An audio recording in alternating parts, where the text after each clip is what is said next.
On this episode, we discuss Google buying Fitbit, some YouTube terms of service changes, again, and the Boeing Starliner is on track for a December launch. We also discuss Disney Plus becoming available at the last hour for Fire TV. And finally, I do an Arrow-inspired version of Geek Wars. This and more in this week's show.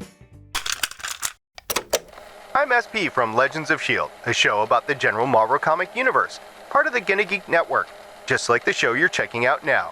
Shows on the network are individually owned and opinions expressed may not reflect others. Find other hilarious and fun geeky shows at GonnaGeekNetwork.com. This is the official GonnaGeek.com show. Each week, we run down the latest news and happenings in the world of geek. These are your hosts for the show, Steven, Chris, and SP. Welcome to an all-new episode of the official GonnaGeek.com show. I am Steven Chandra, and I'm pleased to say that Chris Farrell is here this week. Hey, that's me. And I'm also happy to say that Stargate Pioneer is here to keep us in check because he is the only one that has ever played checkers out of the three of us. Probably the only one that's ever played hockey and has actually checked someone. You know, I was going to go with that joke, but I thought that was a little bit too low-hanging fruit, so I took it way out there, way out there. Steven's Canadian. Aren't they required to play in like elementary school? You know, it's actually part of the curriculum. It is. And this is the week to go way out there with hockey, right? With Don Cherry. I was not going to go anywhere near hockey for a couple of different reasons. I was bringing it right to it. So we're here with a geek show where we don't talk hockey unless there's some form of weird, cool technology like that time way back when they did the super streaky puck in hockey. Man, do you remember we were doing the podcast way back when they did the little streaky puck? No, that wasn't the case. It's actually before the podcast. It was, yes. Yes, it has, because we've been podcasting for 22 years. We're going to put out first place podcaster cups and mugs and posters and stuff like that because we've been at it before everyone else. Can I just say, that's a really, really douchey thing to do. Is just go out there and gloat that I was there before everybody. You've met me, right? If I can take a win, I'm taking a win. I don't give a crap. Number one, we were first on the scene. I'm not talking about you. Who else could you be talking about? It's only me that would say something so outlandish like that. No idea. Definitely not any business in the podcasting space. No, that would just be dumb. To alienate your potential clients. That would be so weird. Yeah, that'd be weird. Anyways, moving on. I have a couple follow-ups from some previous discussion points that we've had. Number one, we talked previously about how there is a new Nest product on the line. There's the Nest Hub Max. That's the display that sits on your desk, and it's got a camera. And I am actually going to get to check this out pretty quick here because my dad actually purchased one of these. So he purchased one of those, and we did a little video call earlier in a test, and video looks pretty good. It looked pretty good. We did a duo call. I was on my phone. It looked really good. But the thing was, apparently he was having issues setting it up earlier today. So he tried to do calls, and it wasn't working. It was giving an error message. It didn't know what was going on. So eventually he found a button there to request help. So he pushed the help button on there and then got in touch with Google support, and they walked him through helping out. But the way that they started it was, so I see that you're trying to make a call and having issues. They knew. Oh, yeah. They knew. So it's just goes to show, if you don't think that all of your stuff is accessible, well, you're crazy. So There's go. Probably something you signed on to say that when you're requesting tech support, they can look and see what it was you're trying to do in the system logs. That makes sense to me. Yes, it might sound a little icky off the top of your head, but then you go, well, wait a second, how else are they going to support me? Because it's a lot easier for them to look and see what I did versus have me try and describe it and be like, I think this is what I meant to do. And they'll be like, what is this guy talking about? So anyways, I thought that was an amusing story that I just got like an hour and a half ago. I thought I would share it here. Indeed. The second thing that I needed to follow up with right now was last week we were talking about drones. And I have a major correction to make. And I am very disappointed, SP, that you did not call me out on this. Ooh. Do you know what I'm going to say? You were talking, so I was probably sleeping. Fair enough. So in that conversation, I said to you, SP, you've got a couple of drones. You got several in there. And I said that I have one drone. What's wrong with that, SP? Well, I know you have a Death Star drone, so that's 2 right there. I actually have more than that. I also have the Parrot Bebop. Yeah, it's a wild child, but it is fun. Yeah. And I also have the AR2.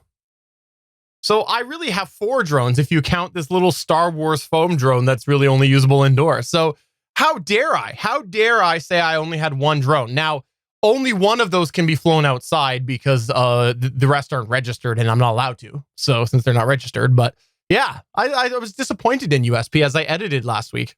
Would the range of the AR drone be within legal limits to fly now? Or is it just the weight? It's the weight. The weight. Okay. Yeah. Anyways, Chris Farrell is asleep, so I guess we should move on to the news, but I wanted to correct myself before someone else corrected myself. Steven, are you done talking? I could use a couple more minutes. Very disappointed. Very disappointed in you. You know that your contract says you have to always act like I'm interesting. My contract also says I'm supposed to get paid. Look, that ain't happened.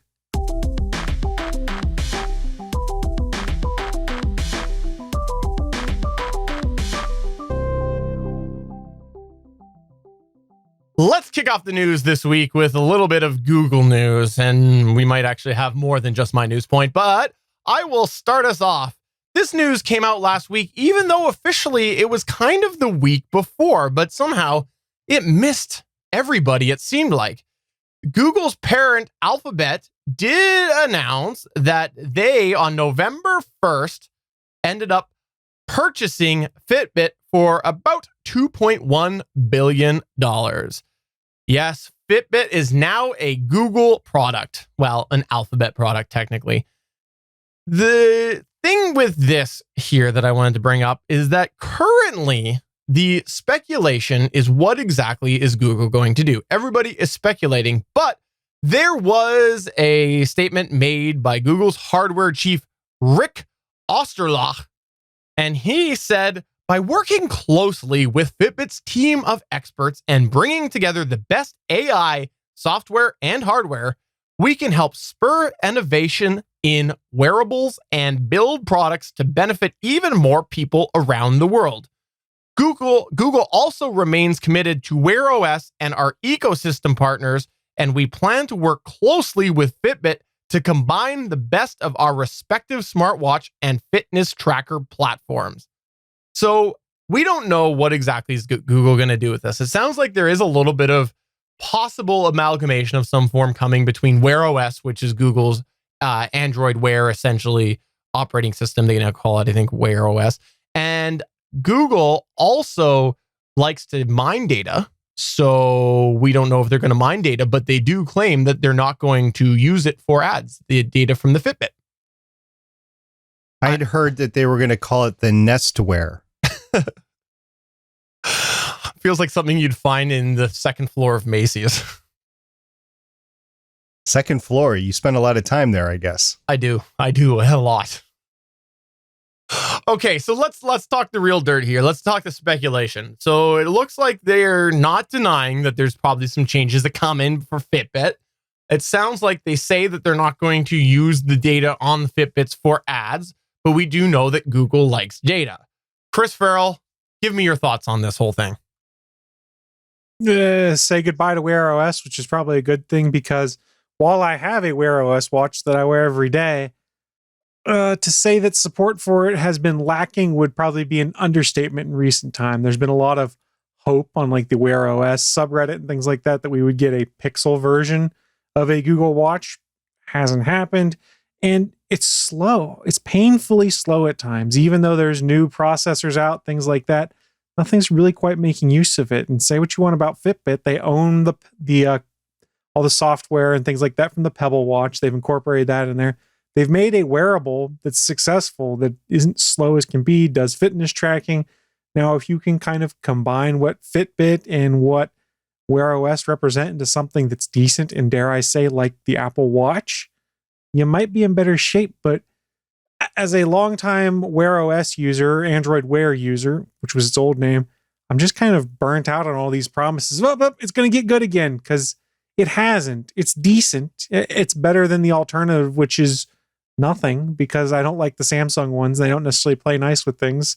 So I continue to use Android Wear because I really have no choice. I have no plans to buy a new Android Wear watch. And if this one were to crap out tomorrow, I would probably just go without a smartwatch, because it's just bleh. I personally think there's quite a bit of change coming to the Fitbit side of things, because I think that they're probably going to lean more towards taking what works well with Fitbit and incorporating that into a Wear OS product, only because of the fact that Wear OS is supposed, like, it does so much more than the Fitbit OS does. So I feel like that's sort of a step back if they're trying to actually rival the Apple Watch. The Fitbit hasn't really done that. The Fitbit has tapped a market of fitness, but I don't know that it's there as a it would really be a counter to the Apple Watch. So you haven't used Wear OS in a while, right, Steven? You had one of the LG Wears, like the square ones at one point in time. It's been a couple of years since you've had. It's still sitting on my nightstand, actually. Yeah. So I'm not, how do I put this best? I'm not being super negative when I say it's slow and the experience is lacking at times. Like, I'll push a button on my watch to try and do something. It'll sit there and hang for 10 seconds. God forbid you try and use OK G word voice commands from your watch. It will take sometimes after 15, 20 seconds, then eventually start to process, then air out. And part of the problem there is crappy processors. All the Snapdragon processors in them are garbage. Where where Apple was smarter is they control the supply line. They dictate the processor that goes in it, so they can key to it better. I honestly think that Google would be better served by kind of backing off of Wear OS for now, doing enhancements to the Fitbit side of the house, and then eventually creating some operating system that's a hybrid of what works best with Fitbit, with what they wanted to do with Wear OS, and trying to find a way to give minimum hardware specifications in which it could run. Because the biggest problem they have is it's all running on old hardware right now that makes the experience painful for people. I would not recommend a Wear OS wearable to anyone at this point in time. If they really wanted to get a wearable, I'd say no. If you're in the Apple ecosystem, get an Apple Watch. If you're in the Android ecosystem, look at the Samsung one or look at a Fitbit or something like that, especially if you're more fitness inclined. But Wear OS just feels like it's withering on the vine. And it really bugs me if that's the case, because that's the case. Because I obviously you're my source on this, because I don't know a lot of people who have an Apple or an Android watch. But the thing that's frustrating about me is because, like, as an Android user, I want to have something that is a smartwatch. Like, let's make sure we recap the fact here that you and I had the smartwatch long before the Apple Watch was around. This should be better. It should be a very good rival to the Apple Watch. But again, and Android is not really going the way that it always needs to go. And we've seen that actually even with some of the more recent just plain old Android changes and whatnot. And it's frustrating to me because I want that Android watch experience. What you need is a Pixel Watch. And there are rumors that Google is exploring doing things like that. They bought a bunch of patents in part of Fossil. And for those that aren't aware, Fossil's been making a ton of Android Wear watches for years now. They make arguably some of the better ones out there. So Google bought a bunch of patents and bought up a bunch of the developers that work that side of the house. So they're starting to assemble that staff. And then they go and buy Fitbit, which makes me think that they have plans for some hybrid approach or to take what works from both to create something new, because I just don't really see how you would be able to mesh those two different OSs together to make something good. And if you did, whether that would even be successful. SP, have you ever owned a Fitbit or had anyone in your family own a Fitbit? Yeah, we owned Fitbits before the Apple Watches came out, and it was interesting. There is some health benefits that require you to do like 10,000 steps a day, or I forget what the mark is. If you get enough of those in a row, then you earn points on your health and fitness and your insurance sort of thing with your work and that sort of thing. So we've been early adopters for that. I can't wear anything on my wrist, so I literally can't have either. But yeah, we had Fitbits early. No, a lot of people at work have Fitbits, and somebody was just asking me the other week about a Wear OS watch or an Android watch or a watch for Android. And I didn't have any experience. I actually reached out to Chris. Chris gave me a couple examples, but nowhere is it to the extent of the integration that the Apple Watch is. I'm waiting for a certain Amazon company to really, just take a dive into a version of the Android operating system that's a hybrid with the A word. Well, they tried their Fire phones for a while, right? And they just never took off. But can you imagine just like, having an Amazon voice services just, strapped to your wrist? Wouldn't that be awesome? It would look kind of like that, don't you think? So in the box right behind me, I actually have one of those what do they call it? The car A words? Oh, Android or A word auto, yes. I keep saying yes. Android Auto. Everybody's using Auto. right. So I've got one of those. It was meant for the car that I was rebuilding and not for the car that I have CarPlay in. So I haven't had a chance to actually install it and use it and that sort of stuff. Also, I just want to make a plug here. I think I've talked about it before, but as far as the other side of the house, an Apple Watch literally saved my dad's life earlier this year. So the Apple Watch 4 with a heart rate monitor literally saved his life. That's awesome. So, twice actually this year. And it was a holiday gift last year. And my sister and I went in on it to give it to him. And that sort of stuff, if you can do that sort of integration, I don't care what the brand is. If you could do that sort of integration, whether it's Fitbit, whether it's Wear OS, whether it's Apple Watch, that's the sort of stuff that's going to turn some heads in the future. And it definitely turned my head right now. Am I a staunch defender of the Apple Watch because of this? Well, yeah, but I realize that Fitbit also has heartbeat monitoring and stuff. It like I said, it's the integration with the health and fitness apps and everything else. Like if you're trying to control music, if you're trying to control other things, like we were just saying, Stephen, if you have that A word watch that looks like a dot, yeah, that's funny. But yeah, if you can do that, if you could do that integration, that's what people are looking for. They're looking for that integration. I know you can put podcasts on Apple Watch. Okay, that's neat. We had that before with something called the iPod Shuffle, and now to have podcast listening on your watch. Okay. But it's not necessarily new in that size and that fit form. It's new in that it's integrated and you can download it to it without having to plug it into a computer and stuff, but everything's that way now. So yeah, I'm liking the future. I was just reading an article earlier this weekend. It was talking about everybody's resurging into the development of the glasses. They want to skip the phones and go to glasses like the Google glasses or whatever. Yeah, okay. Yeah, I get it. What about people that need prescription glasses? I don't know. Well, I guess we'll see what happens. I think wearable tech will probably have another peak again, maybe before another valley. We'll see what happens there. Let's move on to the next news point here, which is another piece of Google related news, right, Chris? That is indeed. So I saw today from certain folks that posted in a podcast or Facebook group that Google was updating the terms of service to YouTube. Now, how they phrased it made it seem a lot worse than I thought it probably was. So I had to go and look and see what the actual changes to the terms of service were for myself to then form my own opinion versus falling trapped to hyperbole and thoughts, oh my God, Google's going to destroy all my content. You better host your own stuff or you're screwed. That kind of stuff. So what is happening is they are rolling out an updated terms of service on December 10th. There is a new line in there that a lot of people have read and have a bit of issue with. Specifically, the new line in the terms of service states that YouTube is under no obligation to host or serve content. What does that mean? It's basically another way of saying that YouTube is a relatively open platform. It doesn't mean that the company is required to keep videos up, meaning if you post your video of your top 10 hate speech phrases, Google can shut it down. They could also theoretically shut down Stephen Jondrew's top 10 makeup application tips, but that's probably not going to be something they target because what would be the point in pulling that down? It's true because most people look at me and go, wow, that's ugly. Let me turn off of this. I mean, perhaps I'm making a bit of an oversimplification here, but It's not as bad as it sounds. Let's also remember companies update their terms of service all the time.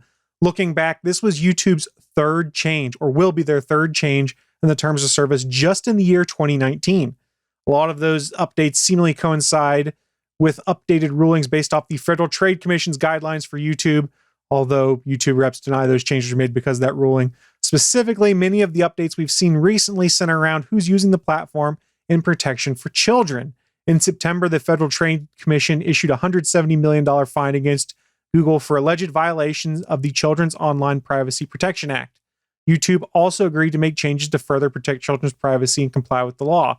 So if you upload videos to YouTube right now, you've seen this. On the very last page, there's a couple confirmation steps where you have to say, yes, there's nothing in here that is children being uploaded against their will or something to that extent. I don't remember the exact language because I just remembered that I've seen it there. But basically, you have to sign off on the fact that you're not violating a child's privacy in uploading these videos. So that's a change I think we could all argue kind of made sense. Other changes just seem to give YouTube more power. One of the most controversial clauses that creators have tweeted about since Google began alerting people to the upcoming changes has to do with termination. Various YouTubers have tweeted out a segment from the terms of service that effectively states YouTube may terminate your access or your Google account's access to all or part of the service if YouTube believes in its sole discretion that provision of the service to you is no longer commercially viable. Some creators have read this as saying that YouTube can simply terminate channels and accounts if they're not earning revenue. But this has been in Google's terms of service since 2018. So we're kind of jumping on something that's been there for a while. The update just modifies the wording that is in there to basically give YouTube more leeway to make the determination. It now says YouTube has the sole discretion to terminate an account, whereas before it said YouTube must reasonably believe it should do so. This is words that came directly from a YouTube spokesperson given to The Verge. They've also stated that it is also not changing how we work with creators, nor their rights over their works, or their rights to monetize. So do we really think YouTube's going over the line here? Or is it a bunch of people that are reading bits and pieces of the terms of service, not realizing some of those terms have already been there, just reworded, and over-exaggerating and spinning up hype that's really not necessary, guys? It hasn't really changed much about how YouTube works.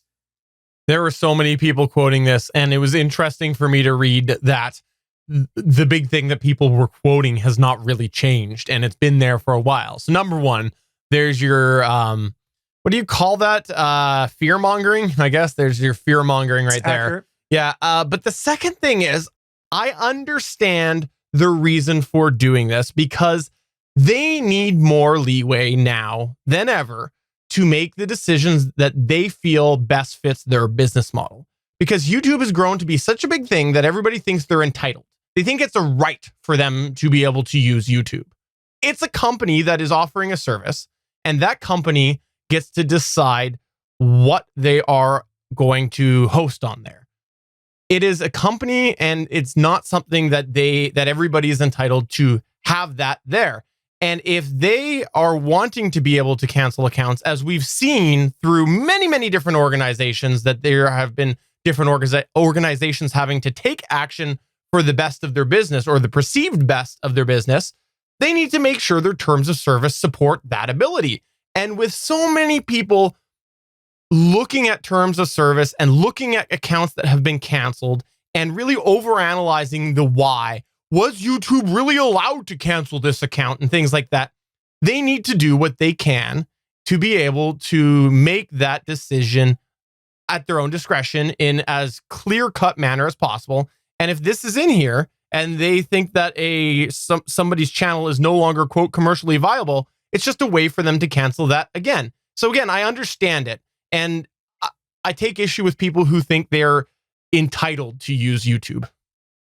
Yes, we get to upload stuff to YouTube effectively for free because YouTube has the ability to potentially monetize it, get commercials. And let's be honest, a lot of folks who do web TV shows, for lack of a better term, make use of services like YouTube, Vimeo, Twitch, Periscope, Mixer, all sorts of places to put that video. We're not paying a cost to do that. They're eating a cost to process the video, to present it, to allow potentially hundreds, thousands of people to watch it or rewatch it at a later date.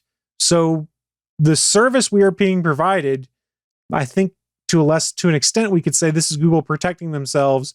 If something you do while making use of the service you're getting for free is damaging to them as a company. They don't care that we would come on the Gonna Geek show and spend the last 15 minutes trashing Wear OS because it's not that good lately.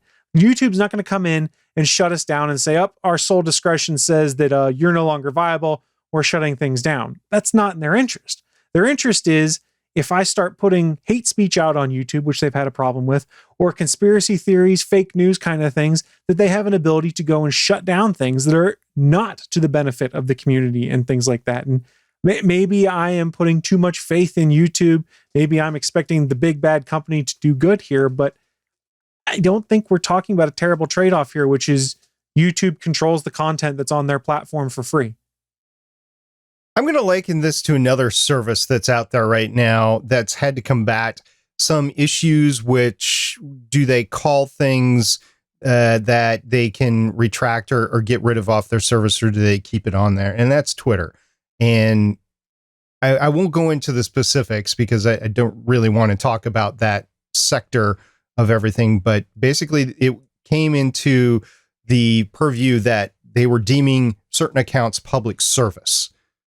So the information coming out of these accounts were public service, whether you agreed with them or not. Maybe they would have violated some terms of service otherwise, but they're saying, well, this is public service because of the nature of these accounts. I think at some point in time, YouTube is going to have to make that determination as well. And I don't recall, I skimmed through the terms of service. I did not read the terms of service, so I don't know if it's in there or not. But this is an example, a commercial or a public service is an example of something that's really not commercially viable. And I wonder if that is going to make another generation in terms of service. These companies are literally figuring this out on the fly because social media, and for terms of this argument, I will lump YouTube in there. Social media has become more and more important in everybody's lives, just like radio and TV were, broadcast TV were when I was growing up. And I'm wondering how the terms of service are going to change that way. I will say that YouTube right now as a company, they can determine what's viable on their platform or not. I will agree with Steven in that if they don't want you on the platform, they don't have to have you on the platform. It's a private service right now, and there is no entitlement. You are not entitled to be on their service. Well, we'll see where this goes. If we know anything, we know that it'll continue to be pushed, and we will see if there is any result coming from that. And people will continue to push their agendas based off how they interpret Google's changes to the terms of service. We saw it just today. Yeah, fair enough. And again, I thought that was interesting that one of the big things that was being waved around isn't new. So it's interesting for sure. Before we move on to the next news point here, I did also ask a poll about this, and I said, does this affect your thoughts on using YouTube? And 17% said, yes, it affects my thoughts. 83% says, no, it does not. Moving on to the next news point now, it's all about space with SP. That's why he's called SP, because that's the first part of space. So this past week, there was an abort test by Boeing, and this is similar to the SpaceX abort test that was a failure, pretty much, that caused the SpaceX Crew Dragon program to be delayed. This is Boeing's CST-100 Starliner, and they did a test last Monday, and it kept the program on track for a December demonstration flight to the International Space Station. This was after passing that key safety test on Monday, November 4th, which used its emergency escape thrusters to get the capsule airborne during a pad abort test at the U.S. Army's White Sands Missile Range in New Mexico. Technicians have now had some time to analyze the data, according to an article on space.com by Mike Wall, and the initial assessments are very positive. This is from both NASA officials and Boeing representatives. So just to fast forward, an uncrewed mission known as the Orbital Flight Test, or OFT, is scheduled to launch from Cape Canaveral no earlier than December 17th. The CST-100 Starliner will make its way to the ISS, remain attached to the orbiting lab for about a week, and then come back down to Earth. If all goes well with the OFT, a crewed demonstration mission to the ISS will follow sometime next year in 2020. Contracted operational flights will come sometime after that. By the way, SpaceX Crew Dragon has already flown its version of the OFT, spending 6 days attached to the ISS this past March on a mission known as Demo 1. Demo 2 for SpaceX will carry NASA astronauts Bob Behnken and Doug Hurley to the ISS, and it could launch early next year if all goes well with the Crew Dragon's upcoming in-flight abort trial and continued testing of the capsule's newly redesigned parachute system, representatives from SpaceX have said. So we got the CST-100 Starliner and the Crew Dragon, both forging their way back into space so that the United States, anyway, could have a commercial capability to lift astronauts off into space, and then they no longer would have to rely on the Russian Soyuz capsule. Chris, I'm going to let you ask a question here or talk about this point for a second, and then I have a question that's, I think, related to this, but we'll come back to that in a sec. Oh no, I already know what Steven's going to do. All right, so I'll ask my question here is, arguably, this is to get us to a more modern feature for shuttles and space travels, things like that too, because what the Soyuz capsules are, to put it ancient is charitable. So we should expect that once these deploy, arguably it's more technologically advanced and safer, correct?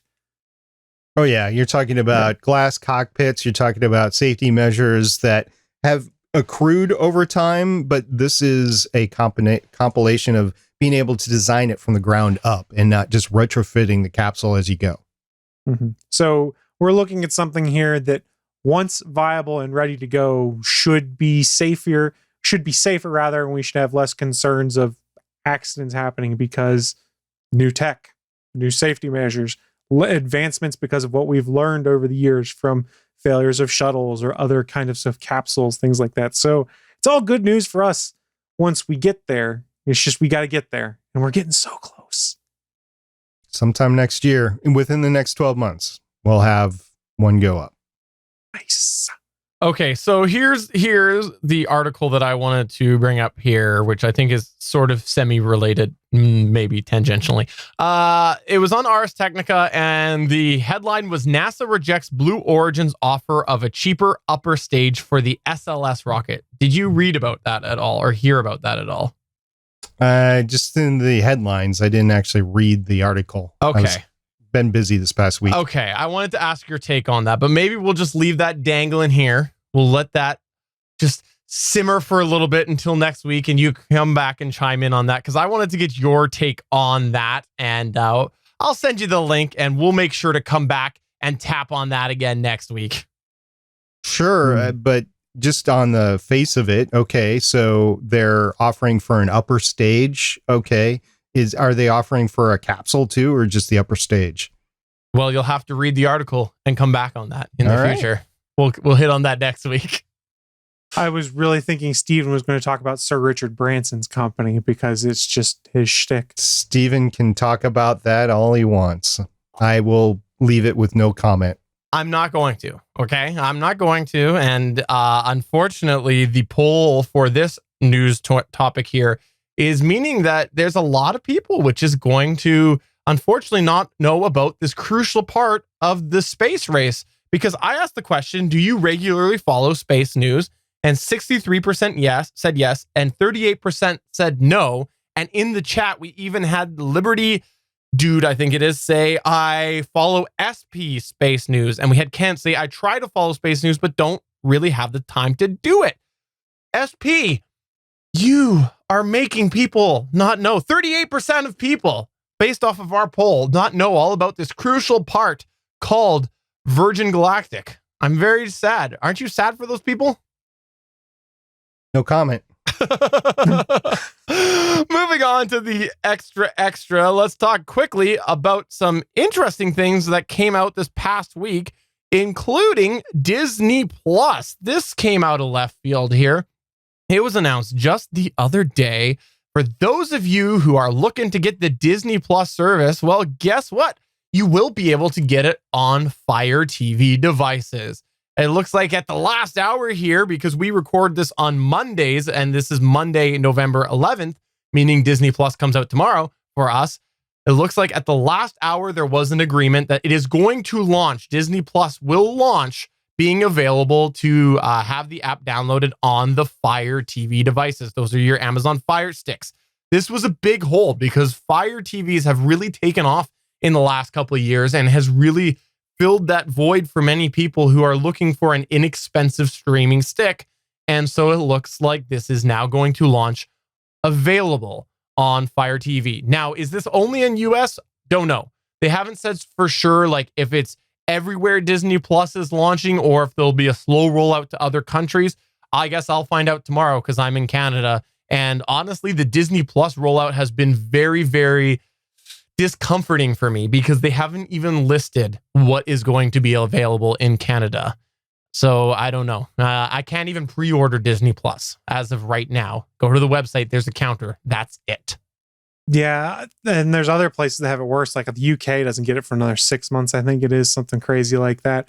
And I was checking just before the show started on my Apple TV, on my Roku, and on my Android and iOS devices. I could not preload the Disney Plus app. So it is not available to pull down yet. So sometime between 3 a.m. and 6 a.m. is what Eastern time is what everyone is theorizing, because supposedly the service goes live at 6 a.m. tomorrow, and supposedly it'll be available to download as of 12:01 a.m. Pacific time. It should be there. They also did throw out some really cool news today that they actually have more Marvel movies on there than were originally planned. They started rolling out a ton of stuff aside from like the things that they still have a deal with Netflix on. So you won't get like Star Wars Last Jedi, Captain Marvel, Black Panther, and Infinity War and Thor Ragnarok, I think it is. But even Endgame will be on there tomorrow, coming a month earlier than originally advertised. Oh, interesting. I didn't think it would be on there. They moved up the date a month so that Endgame would be a launch title. So say what you want. Disney is putting a ton of things into Disney Plus to try and get people to sign up. Plus, if you watched college football here this last weekend in the United States, everything on ESPN was ads for Disney Plus. The commercials as you went to commercial break. The ticker at the bottom of the screen had Disney Plus things showing up on it. They're pushing it hard. I am hesitant to sign up only for fear that there will be a deal, but I probably will just go and do it. I actually told my wife the other day, I hadn't even mentioned it to her. She didn't even know about it. And I'm like, by the way, Tuesday, there's this new Disney service where I'm signing you up, and I'm signing us up, and she kind of looks at me and she's like, what is this? And I explain it, and she's like, okay, it just sounds cool. Good for your kids too. Yeah, exactly. That's the big thing is we have really struggled to try to find some of those classic Disney movies digitally or in a manner that is easy for them to be able to watch. And yeah, this is great. I'm really excited, assuming that even the majority of the content that they've announced for the US is available in Canada. So I look forward to that. Maybe I'll try to download those apps on my lunch tomorrow. We shall find out. But will John Carter be available tomorrow on Disney Plus? I'm sure it'll be there. I think I saw it in that tweet storm they did of all of the content that would be there. Okay, because it wasn't in their original list of everything. Kent says in the chat room, John Carter will be there. And I think he's been reading up on Disney Plus lately. Disney Plus is coming to the SP household tomorrow then. Perfect. So he can put John Carter on loop forever. Moving on, let's go to our last extra point here, which comes in the way of more Apple news. That's right. We talked a couple of Google news points earlier, so let's go ahead and even it out with an Apple one. And it looks like there has been an Apple patent filed that has been spotted for an Apple Watch that might have a touch sensing device, force sensing device, temperature sensing device, and or fingerprint sensor, end quote. Basically, this looks like there's a patent to try to get some form of Touch ID into the Apple Watch.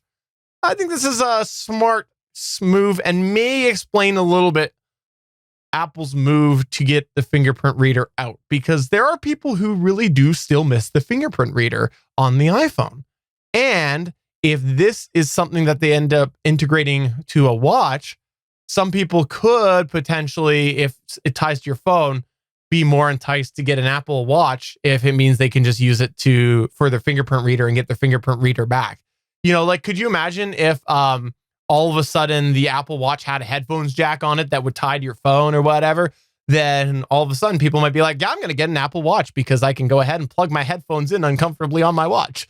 I think it would be very interesting to see what this will do if they do end up doing it. Now, patents are filed all the time that don't materialize, but I'm interested to see if this is the case. I think it's a logical step myself. Chris Farrell, you were just talking about Android watches. What do you think about this? I mean, if it gets the fingerprint sensor back, I guess that's okay, but this is not something that I would necessarily care about in my watch. It'd be another one of those things that's nice to have, but not a necessary feature. Okay. I am jealous of the people that can actually wear this stuff. I can't because of nerve damage. And I guess as they go forward to being able to do Wear OS or wear smart things somewhere else on your body other than the wrist, then I will be more and more intrigued. Like the glasses would be good. A necklace would be good, whatever. I don't really want to know where you're wanting this watch, SP. I don't really want to know the specifics of that. Well, it's got to be somewhere where you're at work and you can see it, right? So I've actually gone to wearing a pocket watch. And if there was some sort of a smart device that could be worn like a pocket watch, I could do that, but I can't wear anything on my wrists. I am a very, very, very small percentage of the population. Everywhere else can wear watches, but me, I'm looking for that other thing, and it's just not economically viable for it. It's like podcasting gear.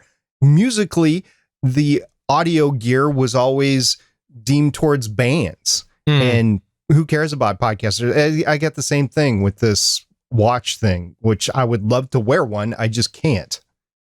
I am so glad that you said a pocket watch, because when you were saying that you want the other thing, you're talking about the thing, I was really worried about where you wanted to put that watch and that you could see it at your workplace. No comment. Before we move into another edition of Geek Wars, I did run a poll about the Disney Plus service. I was asking where people are going to watch Disney Plus. We had 14% say an Amazon Fire device, 14% say Apple TV, 14% say Chromecast, and 57% said not getting Disney Plus. Wah, wah. Wow. Okay. Well, let's go ahead and move on to Geek Wars.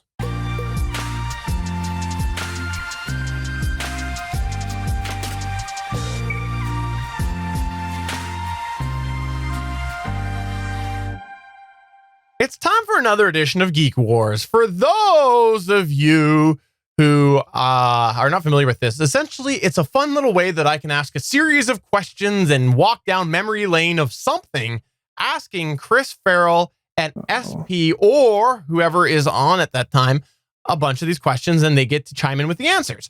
Now, here's the thing.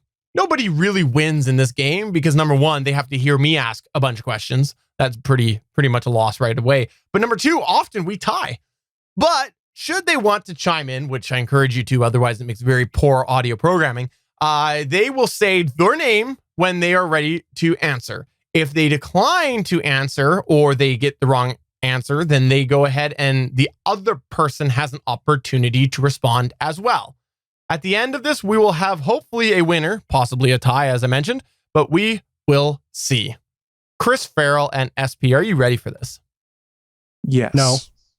Now, I have a theme today. I have a theme because there is another podcast that two of you do together with a awesome person named Michelle Ely. Michelle, I Hate Steven podcast. The I Hate Steven podcast is one, but the other one that you folks do is the Starliner Tribune. Chris Loves Laurel Lance podcast. The Chris Loves Laurel Lance podcast, formerly known as the Starling Tribune. I love Laurel. She is my favorite character. The Starling Tribune is the Arrow TV podcast of the Gonna Geek Network. And so Arrow is ending this year. We've mentioned it before.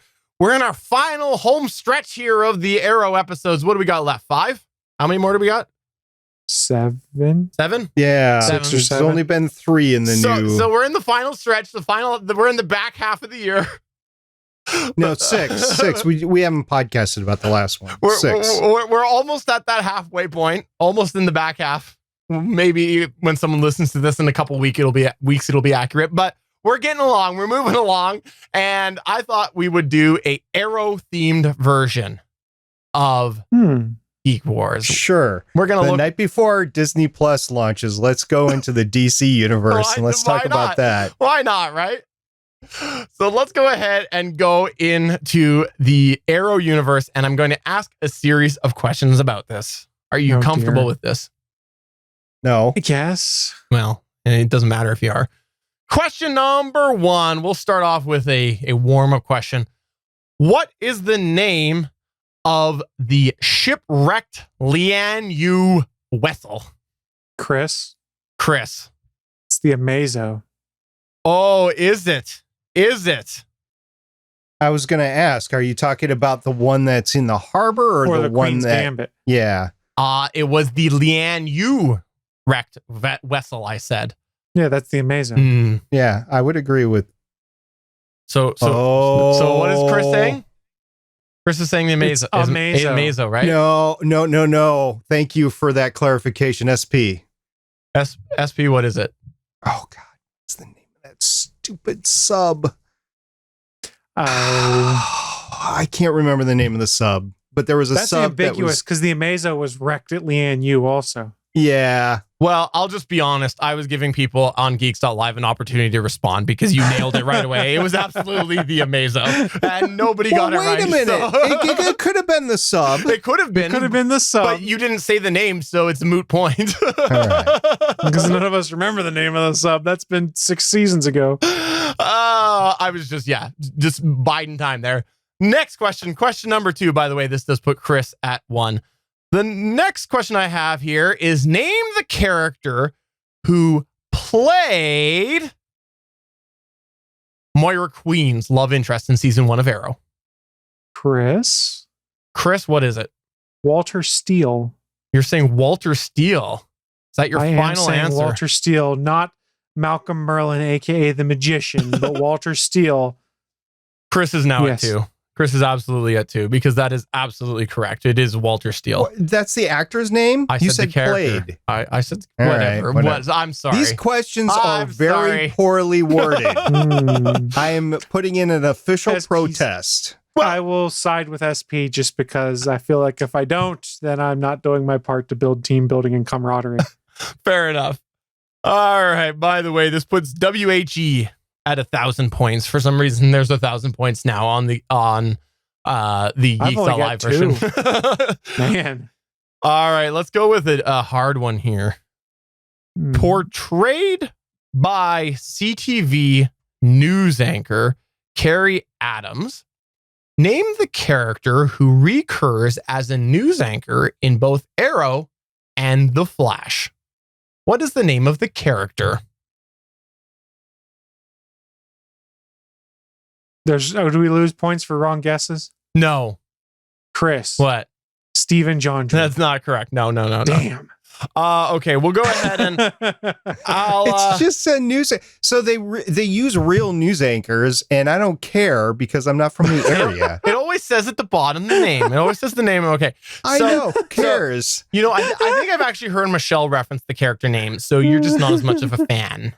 Go ahead and put that out there. Okay. Is it A, Joanna De La Vega, B, Susie Strom, or C, Bethany Adams?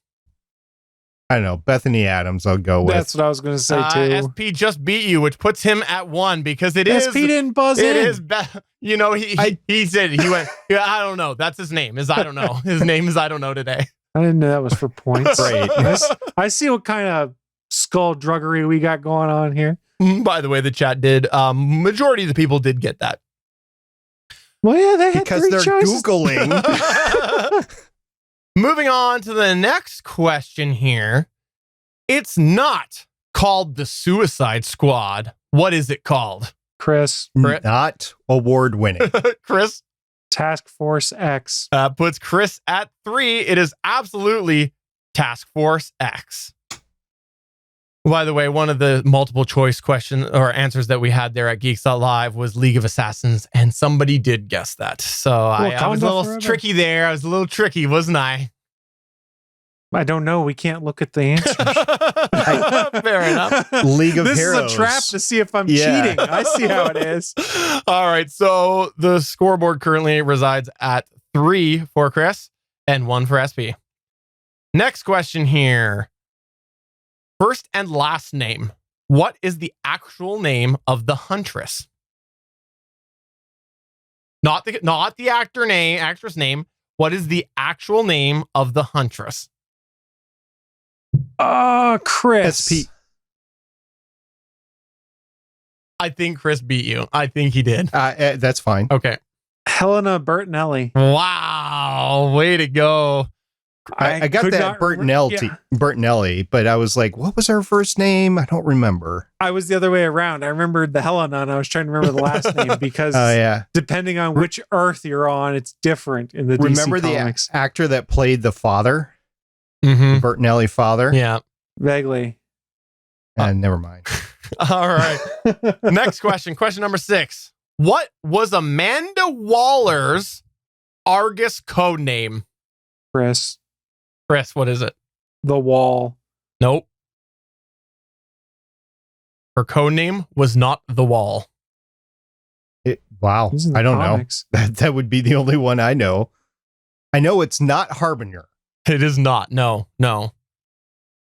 This is wall discrimination, and I'm not standing for it. When I build my wall between the United States and Canada, you'll know because I'm going to say, not a wall, quoted Stephen John Drew, or not the wall, excuse me. You got me there. Okay, I will give you. I will give you 3 options here. I'll give you 4 options here. Okay. Is it A, Nissa, B, Renegade, C, Mockingbird, or D, Harbinger? Okay, it's not A or D, but you got me. I didn't pay attention to her code name. I'll say SP. I'll go with C, Mockingbird. SP is correct. It is Nicely Mockingbird. done. That was a 50-50. Yeah, that's a coin flip. Good job. Oh, we actually had a split on the poll on that one. They're 33% between B, C, and D. So that's awesome. All right. Next one that we have here is, we'll just continue down the Argus line, by the way, as well with Amanda Waller, because let's be honest, she was a good character.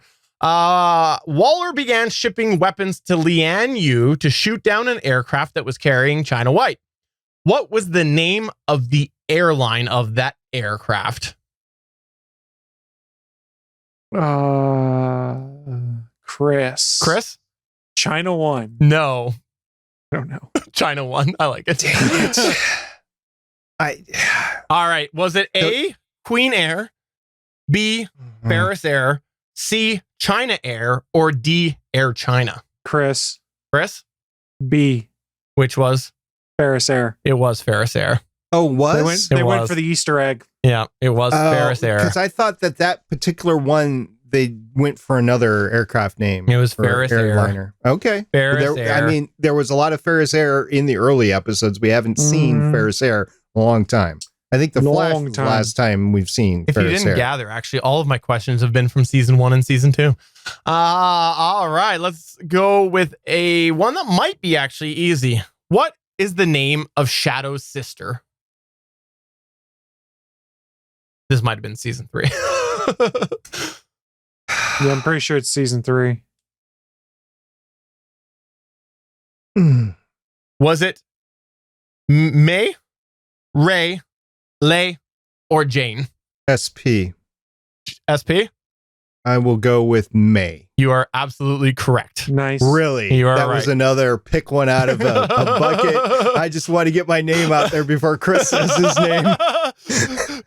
Puts SP at 3 and Chris at 5. See, aren't you glad we went with this before Disney Plus? Because you probably would have been lopsided one way or the other with Disney Plus. This is actually like a race. Because it would have been all John Carter trivia and I would have won.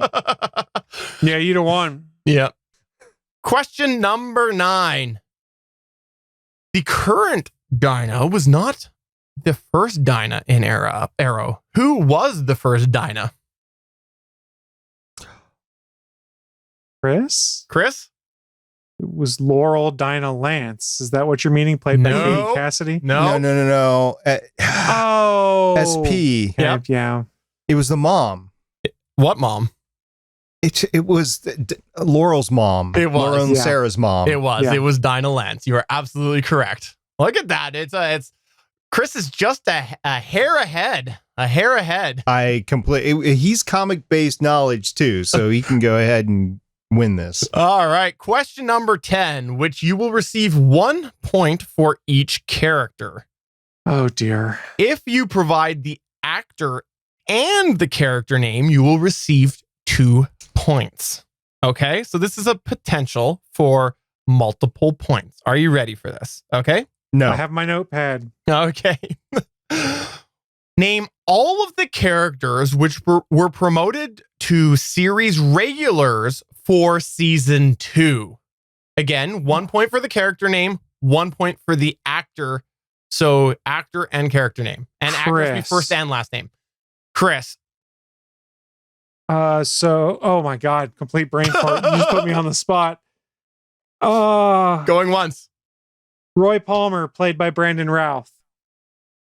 That was season 2. No, it was season 3. Oh my God, what is wrong with me? Colton Haynes, Roy. Oh my God, Roy Harper. Okay, so is that your guess? That's your entirety of your then guess? There was Felicity Smoke. That was, oh my God, why is my brain? Emily Bett Rickards.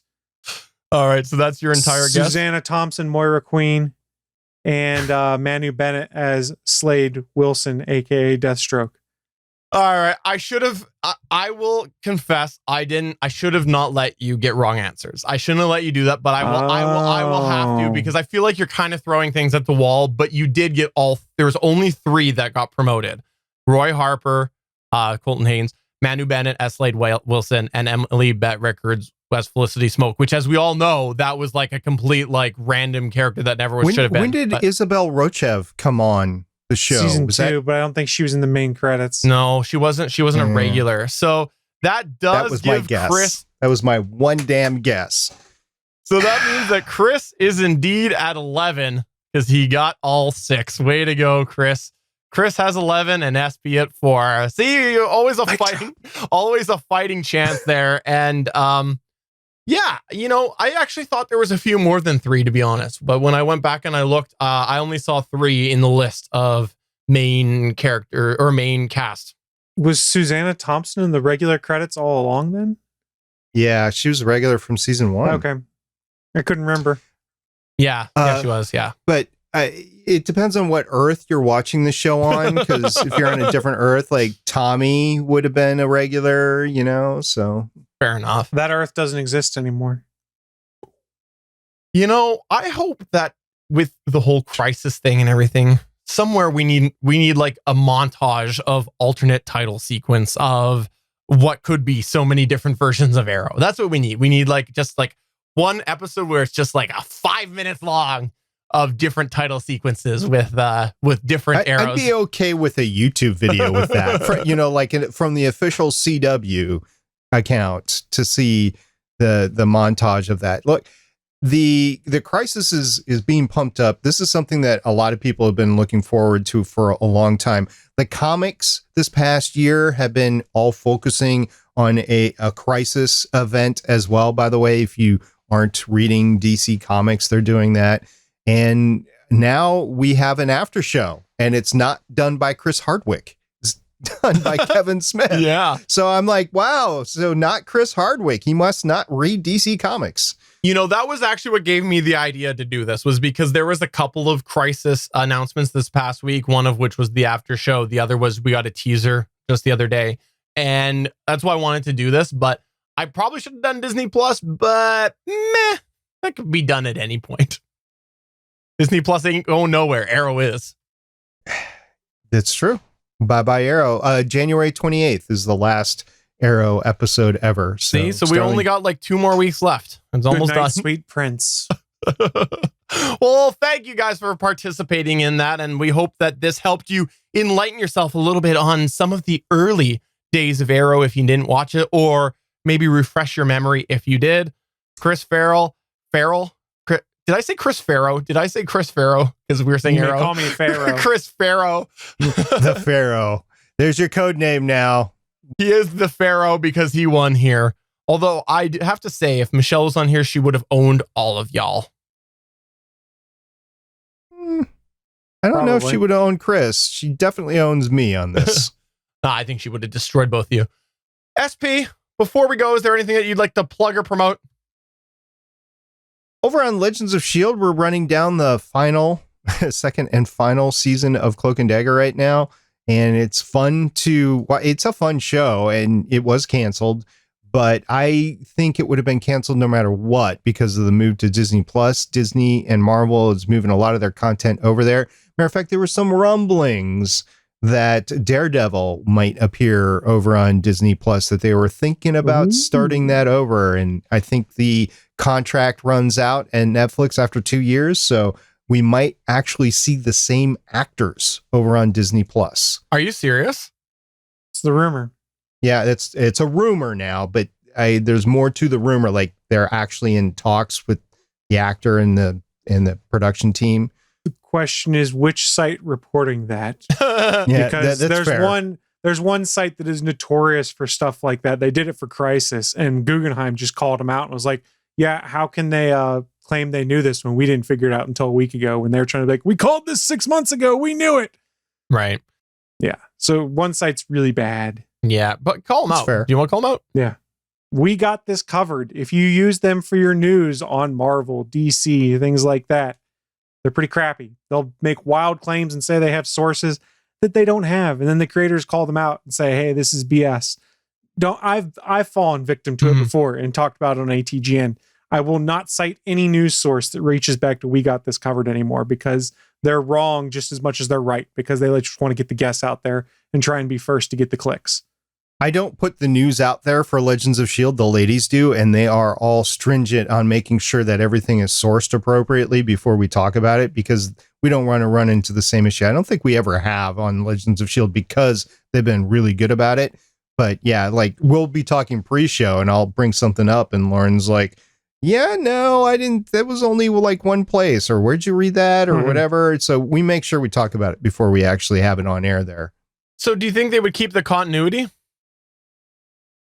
It's really tough to say. And like I said, they've canceled Cloak and Dagger. My inkling is that they're going to cancel Runaways like shortly after the season drops, like 3 or 4 weeks, the way they did most of the Netflix shows.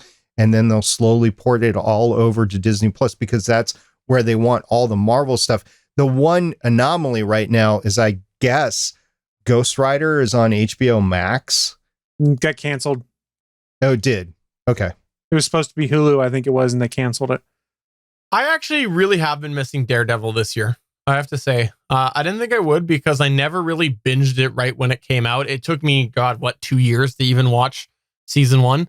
And I then kind of watched the subsequent seasons shortly after they came out. But I do miss it. I miss it, and I would like to see it. I think it's a show that really had a couple of disservices done to it from a couple different things, one of which was the cancellation. So I kind of hope that we do get that. I actually, all of the shows I kind of miss to a degree, even though I haven't finished Jessica Jones. I like sort of that being there and available for me to watch when I want to expand my Marvel universe a little bit, right? I really like that.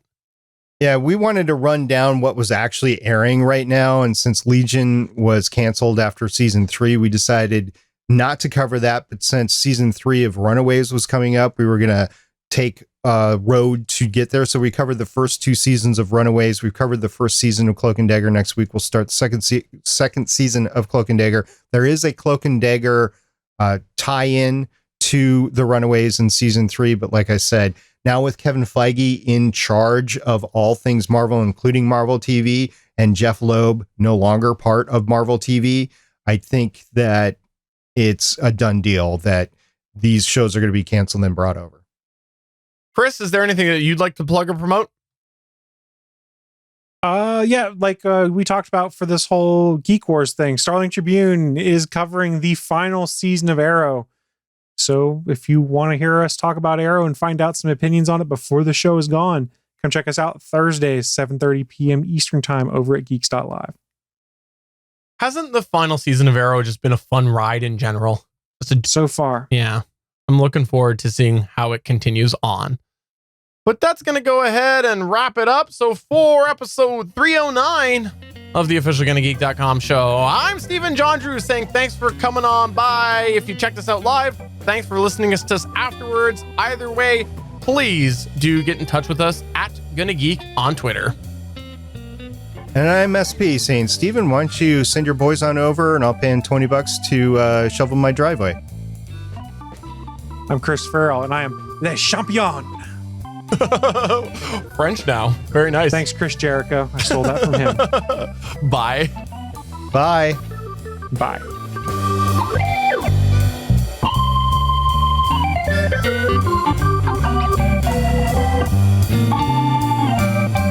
Thanks for checking out another episode of the official GonnaGeek.com show.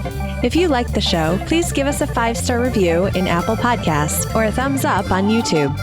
You can always join us for our live recording sessions, which stream Mondays at 8:45 p.m. Eastern at www.geeks.live. And remember, you can find our full back catalog at GonnaGeek.com/show. If you're itching for more geeky content, check out other shows on GonnaGeekNetwork.com. Voice work was by Emily Prokop of the Story Behind podcast. That's it for this episode. We hope to see you back again next week.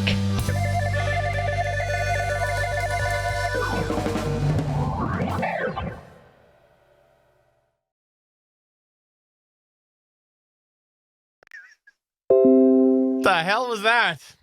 Someone's sounds are on. My computer sounds probably. Yeah, it wasn't mine. Let's go find out. Let's find out which of the Microsoft boxes that we'll do this live. Which of them reactivated their sounds? Shocking. Let's find out. Was it the i5? We're in the sound section. Let's find out. Going to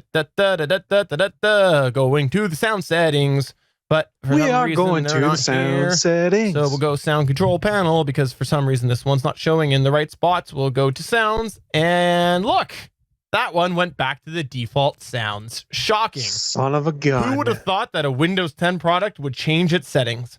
Not me. Windows 10 is perfection. Might as well in go operating system form. Might as well go over to the i7 as well right now and double check. Day one, there has never been a podcasting issue with Windows 10. Never. Ever. Let's just do this again. Sorry, go ahead. You know what? Windows never gave me podcasting trouble. Windows ME. It's the best of them all. You know what? I heard that Windows 10 has been podcasting longer than everyone else. 27 and a half years.